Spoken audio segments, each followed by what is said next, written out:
ಲೋಕಸಭಾ ಚುನಾವಣೆಯ ಕಾವು ದಿನದಿಂದ ದಿನಕ್ಕೆ ಹೆಚ್ಚಾಗುತ್ತಿದೆ. ಈಗಾಗಲೇ ಚುನಾವಣಾ ಆಯೋಗವು ಚುನಾವಣೆಯ ದಿನಾಂಕವನ್ನು ಕೂಡ ಘೋಷಣೆ ಮಾಡಿದೆ.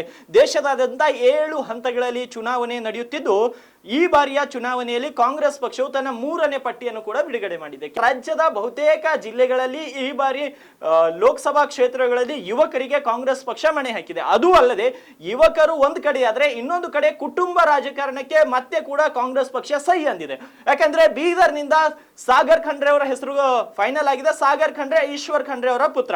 ರಾಜ್ಯದಲ್ಲಿ ಅರಣ್ಯ ಖಾತೆ ಸಚಿವರಾಗಿ ಅವರು ಕೆಲಸವನ್ನು ಮಾಡ್ತಿದ್ದಾರೆ. ಅದೇ ರೀತಿ ಬೆಳಗಾವಿಯಿಂದ ಮೃಣಾಲ್ ಹೆಬ್ಬಾಳ್ಕರ್ ಅವರಿಗೆ ಟಿಕೆಟ್ ಸಿಕ್ಕಿರುವಂತದ್ದು. ಅವರು ಕೂಡ ಸಚಿವೆ ಲಕ್ಷ್ಮಿ ಹೆಬ್ಬಾಳ್ಕರ್ ಅವರ ಪುತ್ರ. ಹಾಗಾಗಿ ಕುಟುಂಬ ರಾಜಕಾರಣಕ್ಕೆ ಮಣೆ ಸಿಕ್ಕಂತಾಗಿದೆ. ಅದು ಅಲ್ಲದೆ ಚಿಕ್ಕೋಡಿ ಲೋಕಸಭಾ ಕ್ಷೇತ್ರದಿಂದ ಪ್ರಿಯಾಂಕಾ ಜಾರಕಿಹೊಳಿ ಅವರಿಗೆ ಟಿಕೆಟ್ ಫೈನಲ್ ಆಗಿರುವಂತದ್ದು. ಅಲ್ಲಿ ಕೂಡ ಸತೀಶ್ ಜಾರಕಿಹೊಳಿ ರಾಜ್ಯದಲ್ಲಿ ಸಚಿವರಾಗಿ ಕೆಲಸವನ್ನ ಮಾಡ್ತಿದ್ದಾರೆ. ಅವರಿಗೂ ಕೂಡ ಇಲ್ಲಿ ಟಿಕೆಟ್ ಡಿಕ್ಲೇರ್ ಆಗಿರುವಂತದ್ದು. ಅದೇ ರೀತಿ ಬೆಂಗಳೂರು ದಕ್ಷಿಣದಿಂದ ಸೌಮ್ಯ ರೆಡ್ಡಿ ಅವರಿಗೆ ಟಿಕೆಟ್ ಸಿಕ್ಕಿದೆ. ಕಳೆದ ವಿಧಾನಸಭಾ ಚುನಾವಣೆಯಲ್ಲಿ ಅವರು ಸೋಲನ್ನು ಕೂಡ ಅನುಭವಿಸಿದ್ರು. ಅವರ ತಂದೆ ಕೂಡ ರಾಜ್ಯದಲ್ಲಿ ಸಾರಿಗೆ ಸಚಿವರಾಗಿ ಕೆಲಸವನ್ನ ಮಾಡ್ತಿದ್ದಾರೆ. ಹಾಗಾಗಿ ಈ ಬಾರಿ ಕುಟುಂಬ ರಾಜಕಾರಣಕ್ಕೆ ಬಹಳಷ್ಟು ಒತ್ತು ಕೊಡಲಾಗಿದೆ ಅಂತ ಸ್ಪಷ್ಟವಾಗಿ ನೋಡಬಹುದು. ಅದೇ ರೀತಿ ಬಾಗಲಕೋಟೆಯಿಂದ ಸಂಯುಕ್ತ ಶಿವಾನಂದ ಪಾಟೀಲ್ ಅವರಿಗೆ ಈ ಬಾರಿಯ ಟಿಕೆಟ್ ಅನ್ನು ಕೊಡಲಾಗಿದೆ. ಇವರು ಕೂಡ ಒಂದು ರೀತಿ ಕುಟುಂಬ ರಾಜಕಾರಣ ಅಂತ ಹೇಳ್ಬೋದು. ಹೀಗಾಗಿ ಸಾಕಷ್ಟು ಜನರಿಗೆ ಈ ಬಾರಿ ಕುಟುಂಬ ರಾಜಕಾರಣದವರಿಗೆ ಸೈ ಅಂದಿದೆ ಕಾಂಗ್ರೆಸ್ ಪಕ್ಷ. ಅದೇ ರೀತಿ ಕಲಬುರಗಿಯಿಂದ ರಾಧಾಕೃಷ್ಣ ದೊಡ್ಡಮನಿ, ಇವರು ಕೂಡ ಮಲ್ಲಿಕಾರ್ಜುನ್ ಖರ್ಗೆ ಅವರ ಸಂಬಂಧಿ, ಮೇ ಬಿ ಸೋದರಳಿ ಅಂತ ಹೇಳ್ಬೋದು.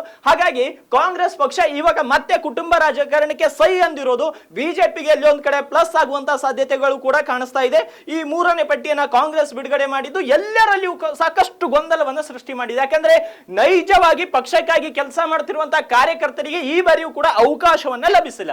ಕಾಂಗ್ರೆಸ್ ಪಕ್ಷದಲ್ಲಿ ಬರೀ ಸಚಿವರ ಮಕ್ಕಳಿಗೆ, ಸಚಿವರ ಸಂಬಂಧಿಗಳಿಗೆ, ಸಚಿವರ ಅಳೆಯಂದಿರಿಗೆ ಮಾತ್ರ ಟಿಕೆಟ್ ಕೊಟ್ಟಿದ್ದು ಆ ಪಕ್ಷದಲ್ಲಿ ನಿಷ್ಠೆಯಿಂದ ದುಡಿತಿರುವಂತಹ ಕಾರ್ಯಕರ್ತರಿಗೆ ಮೋಸ ಆಗಿದೆ ಅನ್ನೋ ಒಂದು ಮಾತು ರಾಜ್ಯದ ರಾಜಕೀಯ ಪಡಸಲೆಯಲ್ಲಿ ಕೇಳಿ ಬರ್ತಾ ಇದೆ. ರಾಜ್ಯದಲ್ಲಿ ಸಾಕಷ್ಟು ಕಾರ್ಯಕರ್ತರು ದುಡಿದಿದ್ದಾರೆ ಪಕ್ಷಕ್ಕಾಗಿ. ದುಡಿದ ಶ್ರಮಕ್ಕಾಗಿ ಆದ್ರೂ ಅವರಿಗೆ ಟಿಕೆಟ್ ಅನ್ನ ಕೊಡಬೇಕಾಗಿತ್ತು. ಆದ್ರೆ ಟಿಕೆಟ್ ಅನ್ನ ಬಹುತೇಕ ಜಿಲ್ಲೆಗಳಲ್ಲಿ ಕುಟುಂಬ ರಾಜಕಾರಣದ ಕುಡಿಗಳಿಗೆ ಶರಣಾಗಿದೆ ಅಂತ ಹೇಳ್ಬೋದು. ಹಾಗಾಗಿ ಈ ಬಾರಿಯ ರಾಜಕಾರಣ ಚಿತ್ರಣ ಹೇಗಿರಲಿದೆ? ಬಿಜೆಪಿಯು ಕೂಡ ಇನ್ನು ಕೆಲವೊಂದು ಕ್ಷೇತ್ರಗಳಲ್ಲಿ ಟಿಕೆಟ್ ಘೋಷಿಸುವ ಸಾಧ್ಯತೆ ಇದೆ. ನಾಳೆ ಎಲ್ಲ ನಾಡಿದ್ದು ಬಿಜೆಪಿ ಕೂಡ ಟಿಕೆಟ್ ಘೋಷಣೆಯನ್ನ ಮಾಡುತ್ತೆ. ಅದೇ ರೀತಿ ಈ ಬರುವ ಚುನಾವಣೆಯಲ್ಲಿ ಕುಟುಂಬ ರಾಜಕಾರಣವನ್ನ ಮುಂದಿಟ್ಟುಕೊಂಡು ಬಿಜೆಪಿ ಯಾವ ರೀತಿಯ ಪ್ಲಾನ್ ಅನ್ನ ಮಾಡಿಕೊಂಡು ಈ ಕಾಂಗ್ರೆಸ್ ಅನ್ನ ಎದುರಿಸುತ್ತೆ ಅನ್ನೋದನ್ನು ಕೂಡ ನೋಡ್ಬೇಕಾಗಿದೆ. ಕ್ಯಾಮೆರಾ ಪರ್ಸನ್ ಸಂತೋಷ್ ಸ್ವಾಮಿ ಜೊತೆ ಹನುಮಂತ್ ದೇಶ್ಮುಖ್, ಕದಂಬ ನ್ಯೂಸ್, ಬೀದರ್.